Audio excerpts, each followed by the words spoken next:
নমস্কার বন্ধুরা, এডি স্টোরি চ্যানেলে আরও একটা নতুন ভিডিওতে আপনাদের সবাইকে স্বাগত জানাই।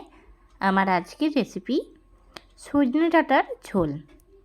গরমকালে কিন্তু আমরা সবাই হালকা খাবার খেতে ভালোবাসি। যদি একদম কম মশলায় সব সবজি মিশিয়ে ঝোল তৈরি করে নেওয়া হয় তাহলে কিন্তু ভাতের সাথে খেতে কিন্তু দারুণ লাগে, শরীরও সুস্থ থাকে আর রান্নাটা করতেও কিন্তু বেশি সময় লাগে না। পুরো ভিডিওটা স্কিপ না করে দেখতে থাকুন। সেরকমই একটা রেসিপি আজ আমি আপনাদের সঙ্গে শেয়ার করছি। কেমন লাগলো ভিডিওটা অবশ্যই আমাকে কমেন্ট করে জানাবেন। এই ঝোলটা বানানোর জন্য সবার প্রথমেই কিন্তু নিয়ে নিয়েছি সজনে ডাঁটা, আলু নিয়েছি, আলুটা লম্বা লম্বা করে কেটেছি, আর তার সাথে নিয়েছি বড়ি, নিয়েছি কুমড়ো, বেগুন আর নিয়েছি কাঁচা কলা। সবজিগুলো আমি লম্বা করে কেটে নিয়েছি। সবার প্রথমে কড়াই চাপিয়ে নিয়েছি, কড়াইয়ের মধ্যে দিয়ে দিচ্ছি সর্ষের তেল। তেল ভালো করে গরম হয়ে গেলে তেলের মধ্যে সবার প্রথমে ভেজে নেব বড়িটা। বড়িটা লাল করে আমি ভেজে নেব। আর সজনে ডাঁটার তরকারিতে একটুখানি বড়ি দিলে কিন্তু এর স্বাদটা একদম অন্যরকম হয়। বড়িটা লাল করে ভেজে নেওয়া হয়ে গেলে তুলে রাখছি থালার মধ্যে। একই তেলের মধ্যে ভেজে নিচ্ছি অন্য সবজিগুলো।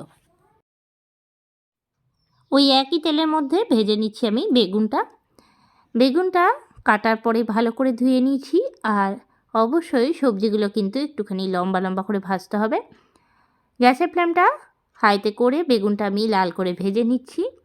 বেগুন সবসময় কিন্তু হাই ফ্লেমে ভাজলেই ভালো হয়, তাহলে বেগুনটা ভাজাটা কিন্তু খুব ভালো হয় আর বেগুনের মধ্যে বেশি তেল ধরে না।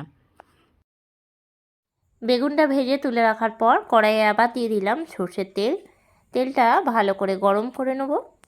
তেল ভালো করে গরম হয়ে গেলে ফোড়নে দিয়ে দিচ্ছি দুটো শুকনো লঙ্কা আর দিয়ে দিচ্ছি 1 চামচ 5 ফোড়ন। ফোড়নটা ভালো করে রেডি হয়ে গেলে দিয়ে দিচ্ছি কেটে রাখা আলুটা ভালো করে নাড়াচাড়া দিয়ে ভেজে নেব। আলুটা আর আলাদা করে ভাজার দরকার নেই, ফোড়ন দেওয়ার পরে ভেজে নিলেই হবে। গ্যাসের ফ্লেমটা হাই টু মিডিয়ামে রেখে আলুটা কিছুক্ষণ নাড়াচাড়া দিয়ে ভেজে নিয়েছি। আলুটা হালকা করে ভেজে নেওয়া হয়ে গেলে দিয়ে দিচ্ছি কেটে রাখা কুমড়োটা, দিয়ে দিচ্ছি কেটে রাখা কলা।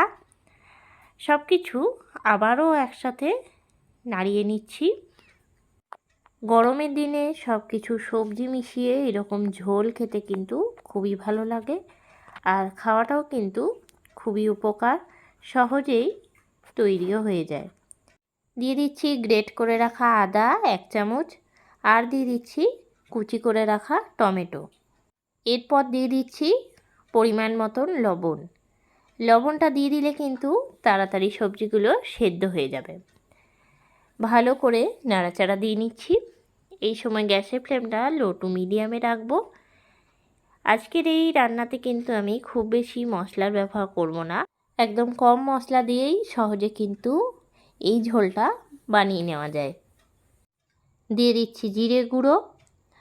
আমি এখানে জিরে গুঁড়ো দিলাম 1 চামচ, আর কোনো মশলার ব্যবহার এখানে আমি করব না। দিয়ে দিচ্ছি কেটে রাখা সজনে ডাঁটাটা। ভালো করে এবার নাড়াচাড়া দিয়ে নিচ্ছি, তবে সজনে ডাঁটা দিয়ে কিন্তু খুব বেশি সময় নাড়াবো না। এরপরে আমি দিয়ে দিচ্ছি হলুদের গুঁড়ো একদম সামান্য পরিমাণে। আমি এরকম ঝোলে কিন্তু হলুদের ব্যবহারটা একটুখানি কম করি, তার জন্য নামমাত্র হলুদের গুঁড়ো এখানে দিলাম। নাড়াচাড়া দিয়ে নেওয়ার পর দিয়ে দিচ্ছি জল, বেশ অনেকটা পরিমাণে দিলাম জল। ভালো করে নাড়িয়ে নিয়ে ঢাকা দিয়ে দেবো সেদ্ধ হওয়ার জন্য। বেশ কিছুক্ষণ পরে ঢাকটা খুলে ভালো করে আবারও নাড়াচাড়া দিয়ে নেব। আর সবজিগুলো কিন্তু ভালো করে সুসিদ্ধ হয়ে গেছে। এরপরে বাকি যে সবজিগুলো ভেজে রেখেছি সেগুলো দিয়ে দেবো। যেমন দিয়ে দিলাম বেগুনটা, দিয়ে দিলাম ভেজে রাখা বড়িটা। ভালো করে আরও একবার নাড়াচাড়া দিয়ে নিচ্ছি। বেগুন আর বড়ি যেহেতু ভেজে নেওয়া হয়ে গেছে তার জন্য সেদ্ধ হতে কিন্তু খুব বেশি সময় লাগবে না। আর বড়িটা দেওয়ার পরে কিন্তু একটু ভালো করে ফুটিয়ে নেওয়ার জন্য দিয়ে দিচ্ছি আবারও চাপা ঢাকা। 5 মিনিটের জন্য ঢাকা দিয়েছিলাম। 5 মিনিট ভালো করে ফুটে গেলে ঢাকনাটা খুলে নেব। দিয়ে দিচ্ছি চেরা কাঁচা লঙ্কা। এরপরে দিয়ে দিচ্ছি হাফ কাপ নর্মাল টেম্পারেচারে রাখা দুধ। দুধটা যখন দেব তখন গ্যাসের ফ্লেমটা কিন্তু একদম লোতে রাখতে হবে। এই রান্নায় যদি একটুখানি দুধের ব্যবহার করা হয় তাহলে কিন্তু এর স্বাদটা একদম অন্যরকম লাগবে। আর দিয়ে দিচ্ছি মিষ্টি। একটুখানি তরকারিটা মিষ্টি মিষ্টি করব। আমি এখানে 1 চামচ দিয়ে দিলাম চিনি। ভালো করে নাড়িয়ে নিচ্ছি। 2 থেকে 3 মিনিট ভালো করে ফুটে গেলে নামিয়ে নেব। গ্যাসটা বন্ধ করে এবার বাটির মধ্যে পরিবেশনের জন্য রেডি করে নিচ্ছি। এই রকম ঝোল কিন্তু আপনারা সহজেই বাড়িতে তৈরি করে নিতে পারেন।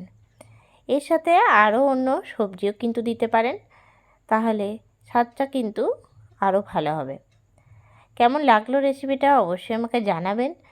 আজকের রেসিপিটা আপনাদের ভালো লেগে থাকলে লাইক করবেন, শেয়ার করবেন। এই চ্যানেলে নতুন বন্ধু হয়ে থাকলে চ্যানেলটা সাবস্ক্রাইব করার অনুরোধ রইল। আর যারা ফেসবুক পেজ থেকে দেখছেন অবশ্যই পেজটাকে ফলো করে নেবেন। আবারও নতুন কোনো রেসিপি নিয়ে হাজির হব। সঙ্গে থাকুন আর দেখতে থাকুন। সবাই ভালো থাকবেন, সুস্থ থাকবেন। ধন্যবাদ।